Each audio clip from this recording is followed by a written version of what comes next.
네, 여러분 안녕하세요. 14주차 강의 시작하겠습니다. 이번 시간에는 우리가 일상생활 중에서 환경의 이슈에 대해서 알아보도록 하겠는데요. 최근 몇 년 사이에 우리가 가습기 살균제 문제, 그리고 계란 살충제, 계란에서 살충제가 검출된 문제가 있었고요. 그다음에 이제 최근에 실시되고 있는 농약 관리 제도의 변화, PLS 제도라는 게 있는데 이런 거, 그다음에 뭐 기저귀라든지 또 생리대라든지 이런 그 위생 제품에 대한 안전성 문제도 드러나고 있습니다. 이런 것에 대해서 알아보도록 하겠습니다. 이런 것들을 이제 피해서 화학 물질로부터 안전한 생활을 하자 하는 게 이제 케미포비아인데, 케미포비아에 대해서도 알아보도록 하겠습니다. 그래서 첫 번째 시간에는 일상생활 속의 화학물질과 케미포비아에 대해서 강의를 하도록 하겠습니다.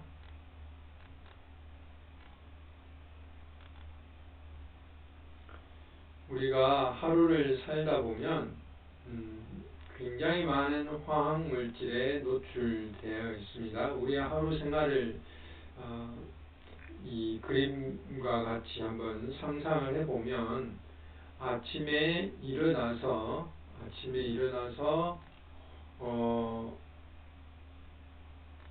오후고요. 아침 6시에 일어나서 이제 세안을 하고 샴푸를 하고 뭐 샤워를 하고 여러 가지 이제 출근 준비를 하죠. 또는 여러분 같이 이제 학교 갈 준비를 하게 되면 뭐 샴푸니 비누니 바디 로션, 선크림, 또 여러 가지 세척제 이런 것들이 심지어 렌즈의 세정제까지도 다 화학약품이라고 할 수가 있고요.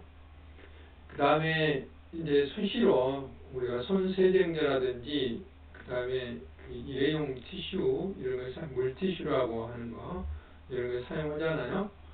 이런 것이 사실상 전부 다 화학약품이 함유된 것들이라고 할 수 있습니다. 특히 이제 요즘까지 코로나 시기에는 손세정제 또는 그 손 소독제 같은 걸 많이 사용하고 있는데 어차피 이런 것들도 다 화학약품이라고 할 수가 있습니다. 그 다음에 이제 점심시간에 식사를 하고 치약이라든지 또 여러 가지 이제 그 약품들도 사용을 하고 있죠. 그 다음에 오후 이제 퇴근 무렵에는 식사를 하고 폼 클렌징이라든지 뭐 냉장고 탈취제라든지 이런 것들. 그 다음에 우리가 이제 이제 그 의료용 이제 식사를 하고 그 이후에는 이제 빨래를 한다든지 여러 가지 이제 활동들을 하면서 의료용 합성 세제라든지 이런 것들 이제 사용하잖아요. 그래서 우리가 이렇게 하루를 살아가면서 굉장히 많은 약품들에 노출이 된다 이건. 이게 이제 우리가 직접 사용하는 것들이고, 우리의 의도와 관계없이 뭐 계란에 살충제가 들어있다든지 이 가습기 살균제 안에 여러 가지 살충제나 살균제가 들어있다든지 라돈 침대에서 라돈이 나왔다든지 그리고 또 농약, 살포 식품 속에 이제 우리가 원하지 않는 화학약품이 들어있다든지 이런 것들이 오늘날 우리들의 일상생활이라고 할 수 있습니다. 이와 같은 이유는 우리나라에서 사용되고 있는 또는 사용된 약품이 거의 44,000여 종에 가깝기 때문에 그렇고 연간 약 3,000여 종이 이 시장에 그러니까 판매할 수 있도록 진출한다 이 말입니다. 그래서 엄청난 종류의 그 화학약품들이 우리 일상생활 속으로 파고든다 이 말입니다. 보시다시피 인공화학물질이 세정제라든지 합성세제, 표백제, 섬유유연제, 코팅제, 접착제, 방향제, 탈취제, 우리들이 이제 사용하지 않는 것들이 거의 없다시피 하잖아요. 이렇게 굉장히 많은 방충제라든지 방부제라든지 이런 소독제 이런 걸 굉장히 많이 사용하고 있잖아요.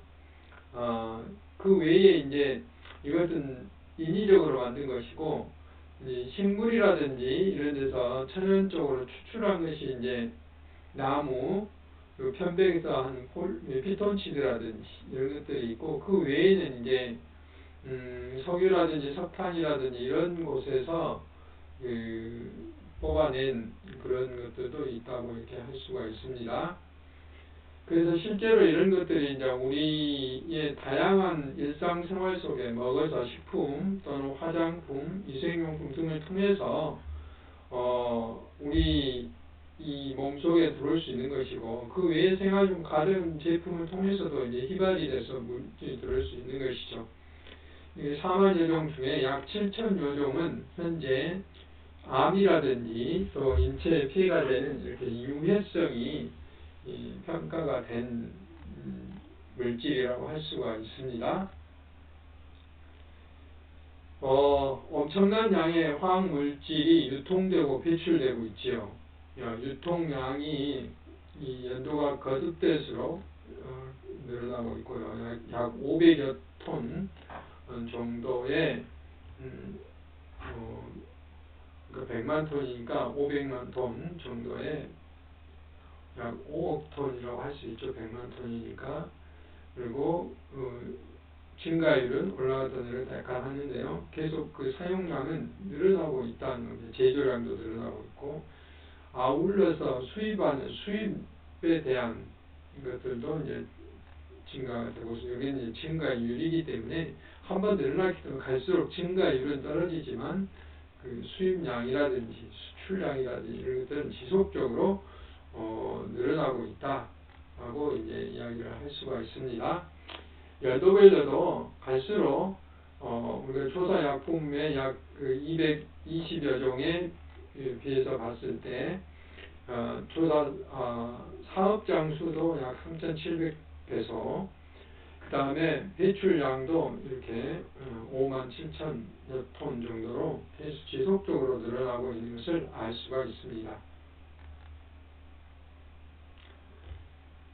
화학약품은 이제 우선 생태계에도 영향을 미치죠. 이미 이제 화학약품 때문에 이런 공장이라든지 이런 데서 토양에 잔류하기도 하고, 한 번은 이제 그런 일도 있어요. 우리 지역에 있는 하남 산단이라는 곳이 있는데, 그쪽에 이제 그 자동차 배터리를 만들었던 곳인데, 거기에서 이제 수은을 사용했던 모양입니다. 그러면서 그 수은이 이제 폐수기 남으니까 그것을 땅속에 파묻었다든지, 그럼으로써 또 그런 게 그 주변에 하천이라든지 또는 그 화단 이런 데까지 오염이 돼서 토양에 오랫동안 잔류했던 그런 적이 있었어요.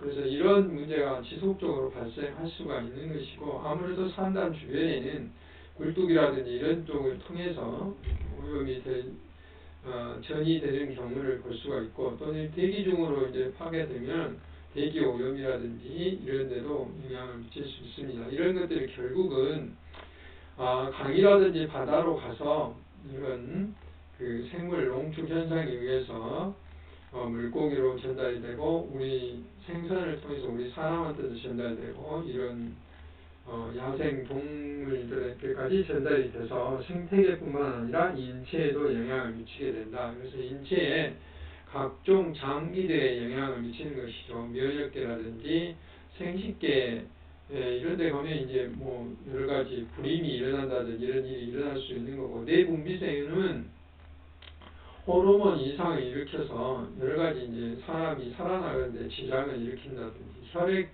생성계도 혈액을 생성을 제대로 정상적으로 가동하지 못하게 한다든지 이름으로써 여러 가지 영향이 있습니다. 특히 이제 폐나 간이나 이런 것은 화학약품의 결정적인 영향을 미치는 것이죠. 가습기 살균제도 바로 이런 영향 때문이라고 할 수가 있습니다. 이렇게 이제 화학약품을 많이 사용하고 있기 때문에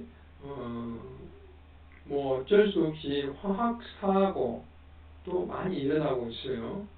그래서 연도가 지날수록 사업장, 공장에서 유출되는 것도 이렇게 지속적으로 늘어나고 있고요. 그 다음에 이제 가끔 우리가 뉴스를 보면 무슨 그 탱크롤이라고 하죠.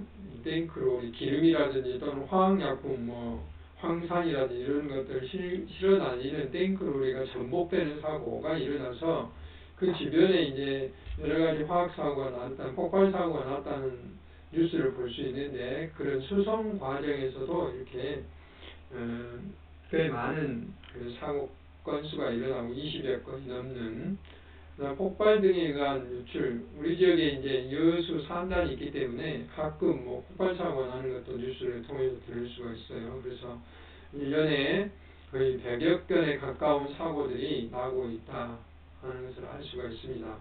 근데 이렇게 화학 물질이 많이 유통이 되고 있고 또 이렇게 그로 인해서 인체에도 피해가 되고 생태계에도 피해가 되고 사고도 지속적으로 발생하고 있기 때문에 이와 같은 것들을 국가가 이제 규제를 하지 않으면 안 된다 이 말입니다. 그래서 그 화학물질 평가법, 화평법이라고 그러는데요. 이런 것들을 만들었죠. 그래서 화학물질에 이제 여러 가지 혼합물들이 들어 있었을 때 기존의 화학물질은 이제 독성 어떤 검사를 하도록 되어 있고요. 그 다음에 신규 물질들도 평가를 해가지고 등록을 해서 이제 안전성이 평가되는 것들은 이제 판매를 하게 되는 거고 안전성이 확인되지 않는 것들은 이제 유해 물질로 이렇게 지적을 받아서 판매를 중지시킨다든지 특별한 어떤 허가를 맡아서 사용할 수 있도록 하는 것이죠. 또 이게 이제 화학물질은 혼합물이고 화학물질 포함된 제품의 경우에도 마찬가지로 신고를 해서 적정한 사전 신고라든지 이런 신고를 충분히 거쳐서 그 평가를 해서 판매할 수 있도록 이런 화학물질 평가에 관한 법이 만들어져 줄여서 이제 화평법이라고 하는데요. 이런 제도가 마련됐습니다.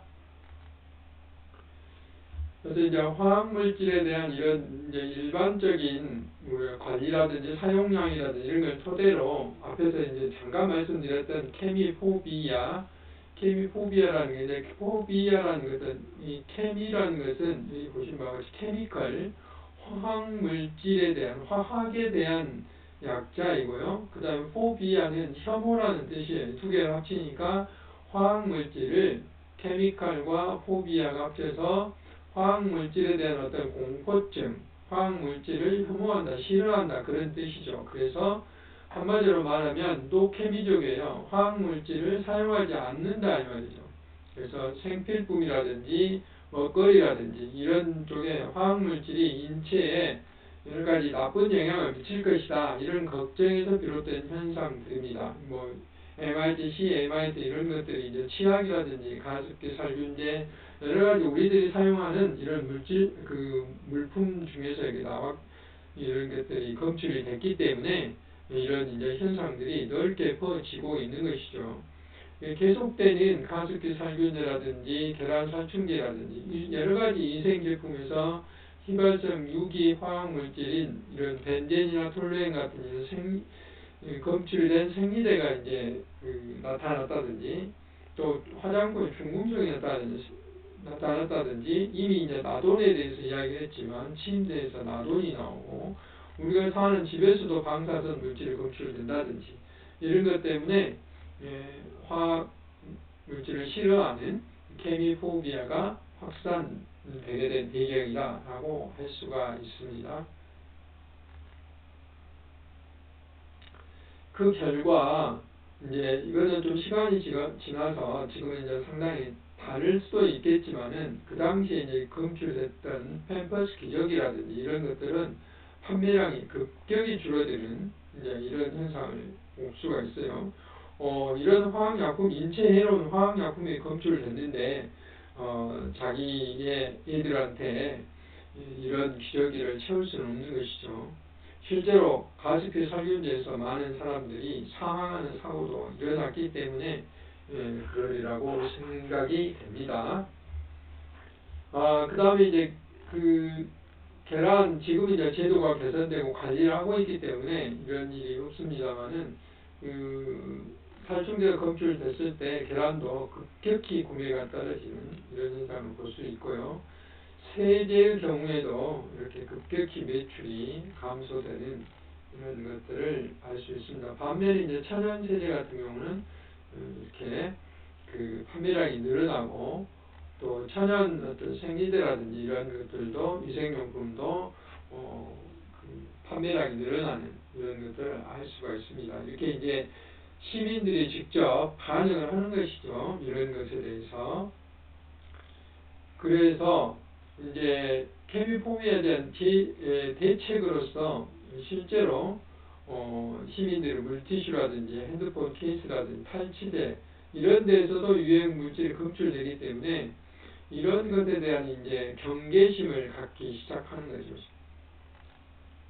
그럼으로써 노케미족들이 이런 화학약품이 들어가는 물질들을 이제 여러 가지 인터넷이라든지 이런 것들을 통해서 접함으로써 천연 물질을 선호하는 이런 현상들이 일어나게 되는 것입니다. 그래서 정부에서는 지속적으로 아까 앞에서 말했던 화평법이라든지 이런 제도를 통해서 지속적으로 관리 감독을 하고 화학물질 관리한 근본적인 어떤 개선을 하도록 제도를 마련하는 것이죠. 이게 이제 식약처가 할 일이고요.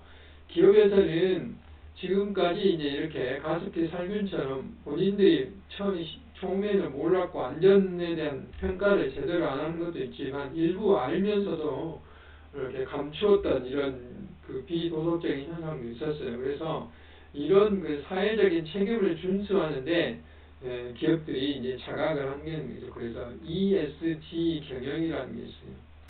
그래서 이것은 환경이라든지 이런 사회적인 책임, 소사이어티죠. 그 다음에 거버넌먼트, 어떤 지배구조의 변경 이런 것들을 통해서 이런 것들 ESG 이런 것들을 통해서 자각을 하게 되는 것이고 소비자로 하여금 제대로 정보를 제공해 줘야 되는 것이죠. 그래서 요즘 이제 정부에서도 우리가 우유를 사면은 그 자세한 어떤 그 영양 물질이라든지 뭐 거기에 있는 그 포함되는 성분들 이런 게 다 기록이 돼 있다는 표시 제도를 바꾼 것이죠. 마찬가지로 정부라든지 기업이 모든 걸 다 알아서 할 수는 없는 것입니다. 그래서 사소한 것일지라도 우리 소비자들이 감시를 해야 돼요. 제대로 하고 있는지, 제대로 하고 있지 않으면 여러 가지 방법으로 국민청원을 통해서라든지 요구를 할 필요가 있습니다. 그래서 현명한 소비를 할 수 있도록 해야 되는데 요즘은 이제 어떤 의미에서는 그 소비자들이 다 먼저 발견을 한 거잖아요. 뭐 라돈이라든지 이런 것도 마찬가지고 이제 그런 그것들도 바람직한 방법이라고 할 수가 있습니다. 그래서 화학물질 평가법은 이제 현재는 아까 앞에서 말씀드렸다시피 3년마다 한 번씩 이렇게 지정하도록 되어 있는데 여기 이미 바뀌었죠 지금. 지금 개정을 어떻게 되어 있냐면 2021년 올해 이런 바람을 일으키는 물질 CMR이라고 그러는데 이것을 이제 연간 1000톤 이상 사용하는 거나 제조하는 것은 약 1170여 종인데 등록을 하도록 되어 있고 2024년도에는 100톤만 사용하나 또는 제조를 하면 등록을 하고 2027년에는 10톤 2030년에는 1톤을 사용하거나 연간 제조하면은 이것을 등록하도록 하는 아주 강화된 그런 법을 이제 만드는 것이죠.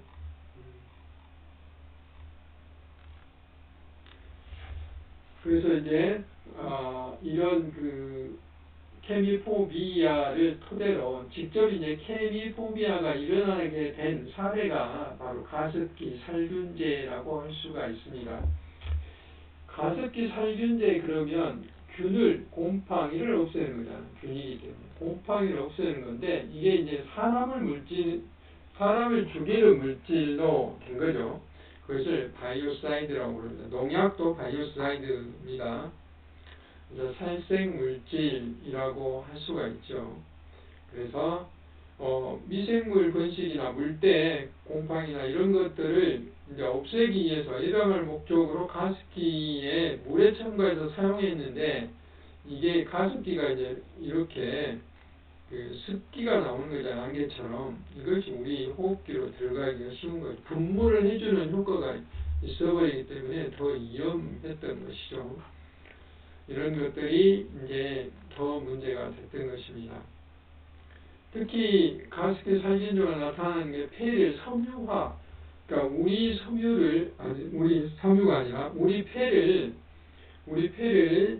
이제 가상을 해서 이걸 만약에 폐를 펼친다고 하면은 웬만한 초등학교 운동장 크기만큼 면적이 커진다고 해요. 그만큼 우리 폐 안에는 수많은 폐포들, 그러니까 산소를 받아들이고 전달할 수 있는 이 폐포, 이렇게 포도송이처럼 되어 있는 이런 폐포들이 들어있어서 이게 늘어났다 줄어들었다 해야 돼요. 그래서 산소는 받아들이고 이산화탄소는 내뱉는 이런 정상적인 폐가 돼 있어야 되는데 이게 딱딱해져서 폐포 조직이 딱딱해져서 더 이상 이렇게 탄력이 없어지는 거죠. 그러면 산소를 흡수를 하는데 문제가 있는 것이죠. 이런 것들을 우리는 폐 섬유화증이라고 그러는데 대표적인 게 석면이라든지 석탄 이런 그 가루들이 들어가서 폐를 이렇게 섬유화 만드는 이런 문제가 있었고, 그 다음에 가습기 이 살균제도 역시 마찬가지로 폐를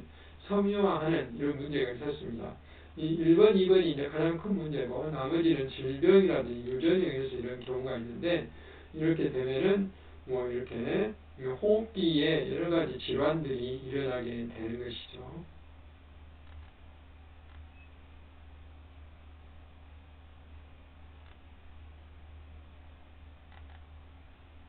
호흡기에 여러 가지 영향이 일어나게 되는 것입니다.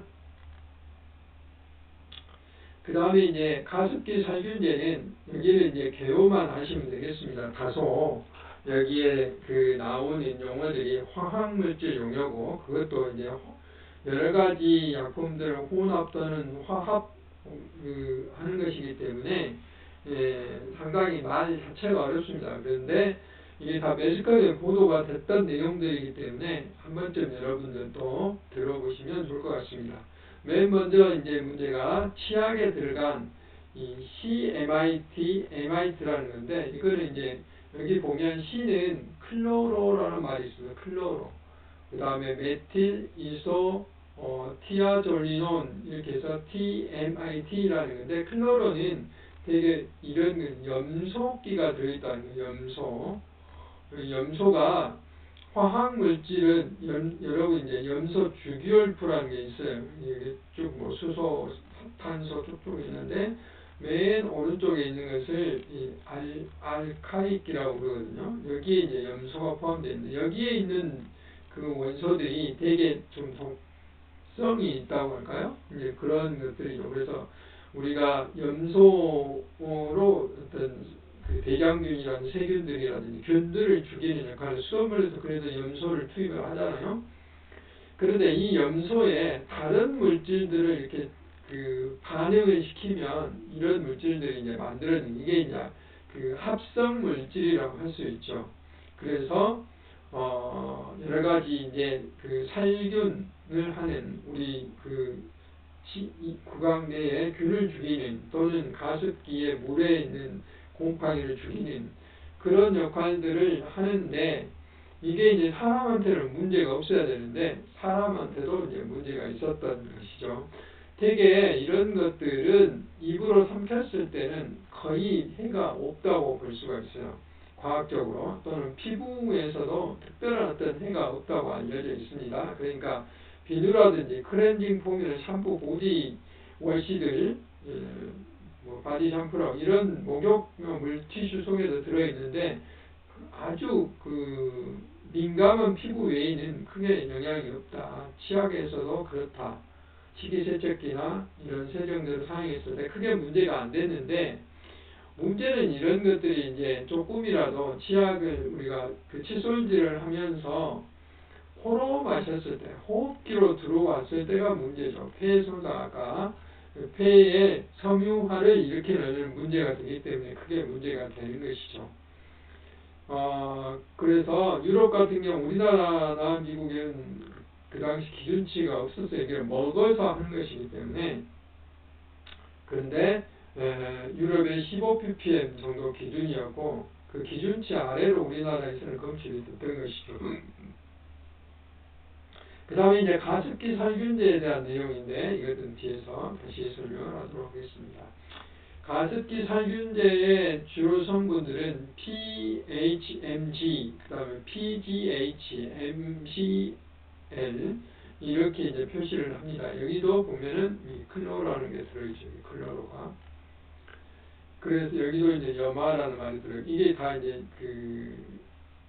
염소에 대한 그런 내용들입니다. 그래서 폴리헥사메틸 구아니딘, 여기는 염화 올리고 에톡시에틸 구아니딘, 메틸클로로 아이소 사이아졸리논 이렇게 읽기도 어려운 이런 화학약품들을 여러 가지를 조합을 해서 이런 살균제를 만든 것이죠.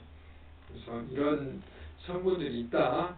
이 이제 뭐 거의 한 2, 3년에 가깝게 우리 사회에서 논란이 됐던 물질들이기 때문에 이런 것이 있다. 뭐 한 번쯤 여러분들이 이번 시간에 보고 가는 것이 좋겠습니다.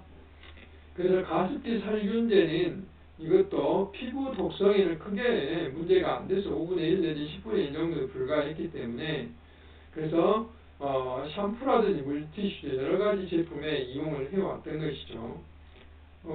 근데 이게 이제 호흡기로 흡입됐을 때 독성이 연구가 되지 않아서 실제로 사람이 이제 뭐 이게 죽는다든지 폐가 문제가 됐다든지 이런 그 피해자가 발생할 때까지 관심을 갖지 않았던 것에 문제가 있는 것이죠. 그래서 가습기 살균제를 우리 인체에 사용하는 여러 가지 의약품이라든지 또는 뭐 이런 것들로 이렇게 관리가 됐어야 되는데 식품위생법이나 약사법 적용을 받아서 인체에 대한 영향을 받아야 되는데 공산품으로 분류가 되는 바람에 우리가 이것을 제대로 관리를 하지 못하게 된 것이죠. 일반적인 안전 기준만 가지고 있었기 때문에 이런 현상이 일어나는 것이죠. 가습기 살균제는 SK 케미칼이 94년도부터 이제 발견을 해가지고 이런 약품들을 화학약품들을 사용을 해왔던 것이죠. 그래서 판매처가 이제 우리가 잘 알 수 있는 이런 제조사, 옥시, 레키펜키저, 그 다음에 홈플러스, 롯데마트 이런 데서 판매를 했던 것이고요. 그래서 이제 2011년도에 질병관리본부가 역학조사를 해서 이제 이 폐 손상의 원인이 바로 가습기 살균제로 추정된다라고 이제 최초로 발표를 하고 제품 사용이라든지 판매를 하지 말도록 이렇게 권고를 했습니다. 그래서 2014년도, 2018년도까지는 이제 환경부가 이 업무를 맡아서 가습기 살균제 피해 조사를 하게 된 것이죠. 그래서 피해자가 그 당시에 약 4,700여 명이 피해자 신고를 받아서 약 431명의 피해를 인정받고 지금도 지속적으로 이것은 완전히 해결된 게 아니라 현재도 피해자에 대한 신고를 받고 있고요. 지속적으로 판정을 하고 있습니다. 그 다음에 그거에 대한 일정이고 아까 2011년도에 질병관리본부가 가습기 살균제 때문에 그런다라고 이제 평가를 했고요. 이걸 판매했던 이런 회사들이 공식적으로 사과를 해서 롯데마트, 홈플러스, 옥시가 이제 사과를 하는 그런 절차를 거치게 된 것입니다. 그래서 가습기 살균제의 피해 사건 개요는 앞에서 여러 번 표로도 나왔고 그렇지만 그림으로 제대로 평가가 됐죠. 처음으로 94년도 9월에 이제 이게 SK 케미칼 유공이 가습기 메이드가 바로 유해성이 있다는 것을 인정했어요. 인지를 알게 된 것이죠. CMIT와 MIT. 그래서 이제 대학에 의해서 진짜로 유해한지 그 실험을 했어요. 그래서 의심이 간다. 근데 그럼에도 불구하고 가습기 매트를 출시해서 판매를 하게 된 거죠. 이거 이제 문제가 된 거죠. 같은 해지만 9월, 12월에, 11월에 판매를 했습니다. SK케미칼 애경산업 유해성 인지를 2000년도에 와서 한 것이죠. 실제로 사망자 발생해서 2010년 질병관리본부가 이것 때문에 그런다 라고 했고 이제 중단수도 그 같은 해에 행해 된 것입니다. 2019년 7월 현재로 봤을 때 약 6,500여 명이 피해자로 판명됐는데 그 중에 이제 약 1,400여 명 엄청난 사람이 이제 죽게 된 것이죠. 그래서 그때 판매됐던 이제 제품과 그 인상에 대한 이야기 드리고요. 그에 대한 여러 가지 통계들인데 지금 이제 통계가 많이 바뀌었죠. 그 당시에 뭐 103명이 사망에 이르게 되고 거기에 피해가 입을 수 있는 추정이 10만여 명, 60만 개가 팔렸고 뭐 이런 것들이 이제 쭉 나와 있습니다. 재발 대책으로서는 이제 유럽처럼 유럽은 이미 1990년대 살생 제품 가습기 살균제를 일반 어떤 산업안전법에 의해서 하는 게 아니고 이렇게 그 살생 제품 관리 지침이라는 걸 만들어서 바이오사이드 프로덕트 레귤레이션 이렇게 돼 있잖아요.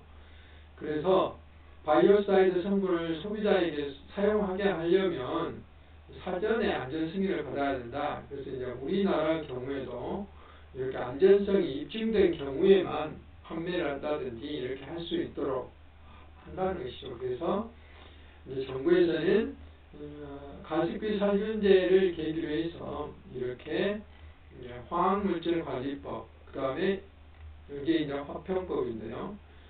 화학물질 등록 및 평가에 관한 법률, 이것으로 인해서 화학물질 등록하고 유해성 심사, 유해성 평가를 하도록 해서 모든 화학물질에 대해서 단계별로 이제 유해성, 인체 해롭과 해롭지 않은가를 평가를 해가지고 그에 따라서 이제 판매를 할 건지 말 건지 또는 판매가 되더라도 어떻게 관리를 할 것인지 또 얼마만큼 이게 그 소비를 했는지 이런 것을 전부 기록해서 그 보고하도록 체계를 만드는 것이죠. 그래서 그런 것들을 등록하고 유해성 평가하고 보고 체제를 만드는 것이고 또 유해가 우려되는 어떤 물질에 대해서는 관리를 하는 것이고 그 다음에 결정적으로 이제 가습기 그 살균제 피해자에 대해서는 여기와 같이 특별법을 만들어서 구제하는 법을 만들었어요. 그래서 여기에는 전문가들이 진짜로 피해 있는 사람들이 몇 명인지, 그 다음에 그 구제는 그러니까 보상은 어떻게 할 것인지, 치료를 어떻게 할 것인지 법을 만든 것이죠. 그 다음 화학물질에 대한 안전 사고 예방이라든지 사고가 났을 때 어떻게 수습하고 그런 체계들을 만드는 것으로 이제 바꾸는 그 결정적인 계기를 만든 것이죠. 그래서 지금까지 화학물질이 우리가 일상생활에서 굉장히 많이 노출된다. 거의 4만여 종에서 5만여 종의 그 화학물질이 등록되어 있고 하루에 여러분들 수많이 노출되고 화학사고 여러가지 화학물질로 인한 사고로 인해서 케미포비아라는 현상이 나타나게 되고 그 결정적인 것이 가습기 살균제에 의한 것이고 가습기 살균제를 계기로 해서 우리나라의 화학물질에 관한 관리 대책들이 획기적으로 변화되었다 하는 것까지 말씀을 드렸습니다. 네, 수고 많으셨습니다.